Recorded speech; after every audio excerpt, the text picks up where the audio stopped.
Oke, selamat pagi semua, selamat siang juga. Jadi minggu ini saya akan membahas semua teori tentang debat, tentang informasi tentang debat dan lain-lain gitu. Yang intinya tentang debat lah bab 6. Kalian bisa buka LKS halaman 24. Nah, untuk apa sih kalian belajar debat? Ya, untuk bisa berdebat gitu. Kalian pasti dalam hidup ini kita bakalan berdebat terus berdebat, tidak hanya dengan orang lain gitu, tapi juga dengan diri sendiri gitu. Nanti kalian akan melakukan debat dengan diri sendiri, tapi ya tentu saja harusnya namanya punya opini dan pendapat gitu. Saya sering melakukan debat dengan diri sendiri. Misalnya saya pengen masuk jurusan bahasa Indonesia misalnya pas kuliah. Terus ada debat batin yang lain bahwa saya harus ikuti kata orang tua gitu, masuk PGSD. Nah, di situ kan ada argumen-argumen tersendiri ya. Misalnya di PGSD karena di PGSD itu lowongan mengajarnya lebih bagus gitu. Nah, sedangkan di sudut pandang yang lain saya bilang bahwa saya suka bahasa Indonesia, saya suka nulis gitu.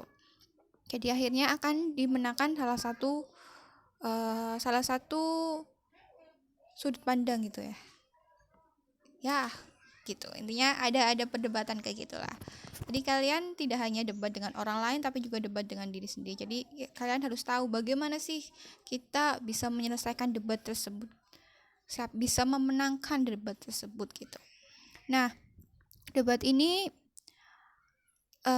bisa kalian dibuka LKS 24 ya, halaman 24.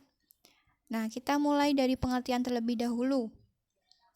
Debat itu apa sih? Debat itu merupakan adu argumentasi antara dua pihak atau lebih, baik secara perorangan maupun kelompok, dengan memberi alasan untuk mempertahankan argumen masing-masing. Nah, kalau ini debat secara dunia nyata ya, bukan dunia batin. Kalau tadi saya jelaskan tentang dunia batin. Oke, jadi perdebatan debat ini ada dua pihak atau lebih, bisa kelompok, bisa perorangan. Jadi misalnya satu orang lawan satu orang bisa, atau tiga orang lawan tiga orang. Kalau dalam lomba biasanya tuh 3 orang lawan 3 orang. Tapi karena ini adalah situasi pandemi, jadi biasanya itu juga menggunakan debat individual kayak tahun kemarin.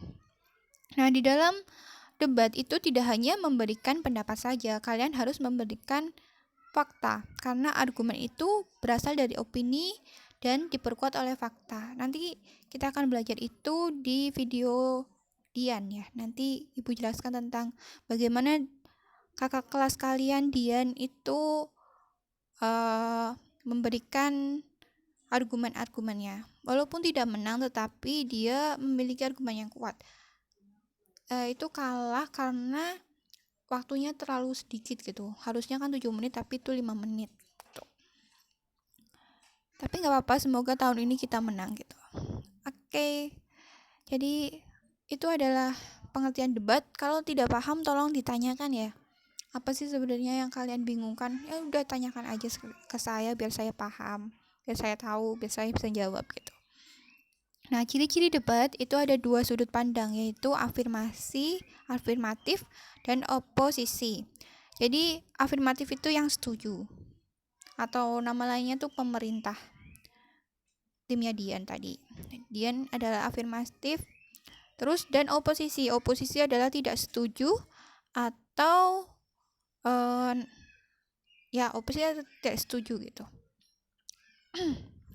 Lanjut ke nomor 2 itu saling mempertahankan pendapat. Jadi harus dipertahankan pendapatnya. Kalau misalnya tidak mempertahankan terus kalian misalnya yang dari setuju jadi tidak setuju berubah, itu bukan namanya debat. Itu kalian labil. Kalian tidak boleh labil di debat ya. Terus kalau misalnya di akhir malah jadi disimpulkan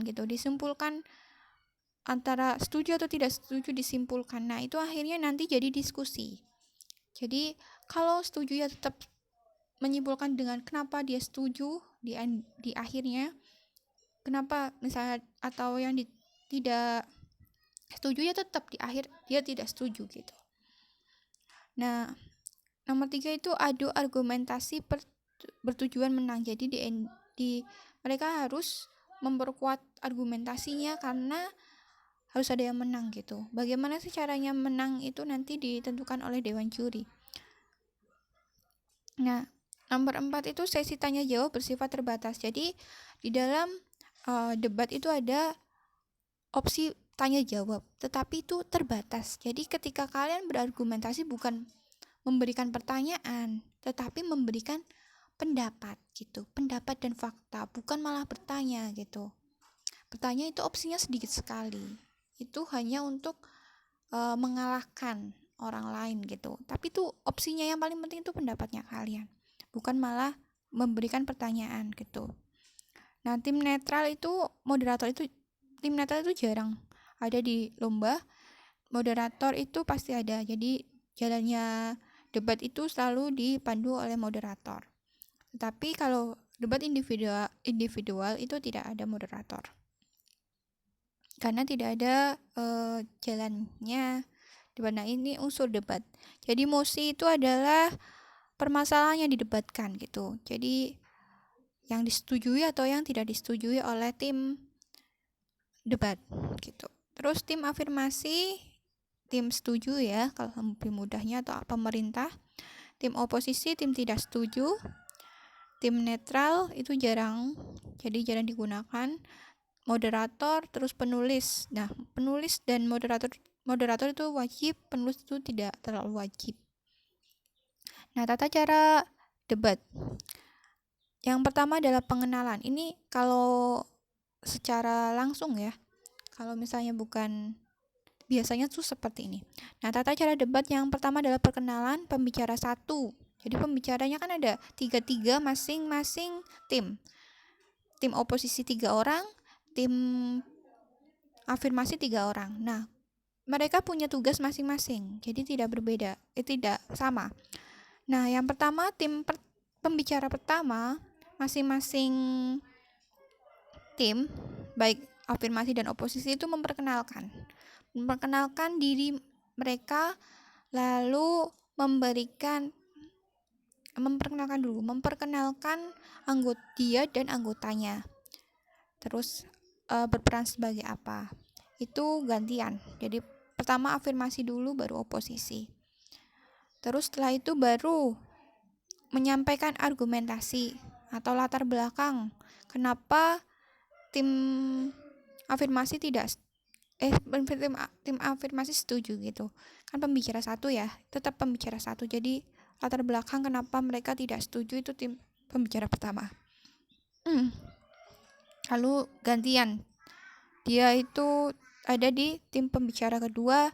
Tim pembicara 1 dari oposisi memberikan latar belakang kenapa mereka tidak setuju dengan mosi tersebut gitu. Nah, lalu lanjut ke pembicara kedua dari tim afirmasi. Jadi dia memberikan poin-poin atau 1 atau 2 poin untuk memberikan kesetujuan. Jadi setujuannya gara-gara apa? Yang pertama ini, yang kedua ini gitu. Jadi dia memberikan poin-poin dan menjelaskannya. Setelah itu baru lanjut ke pembicara kedua, oposisi. Nah, tim oposisi ini sebelum memberikan argumennya kenapa dia tidak setuju poin-poinnya, dia harus menjawab dari pembicara kedua tadi, dari tim afirmasi. Jadi dia itu kayak menanggapi terlebih dahulu pembicara kedua dari tim afirmasi. Oke. Terus kita mulai dari penyampaian argumentasi pembicara ketiga. Nah, ketiga afirmasi juga menjawab dulu, menanggapi dari pembicara kedua dulu, dari tim oposisi, dan seterusnya.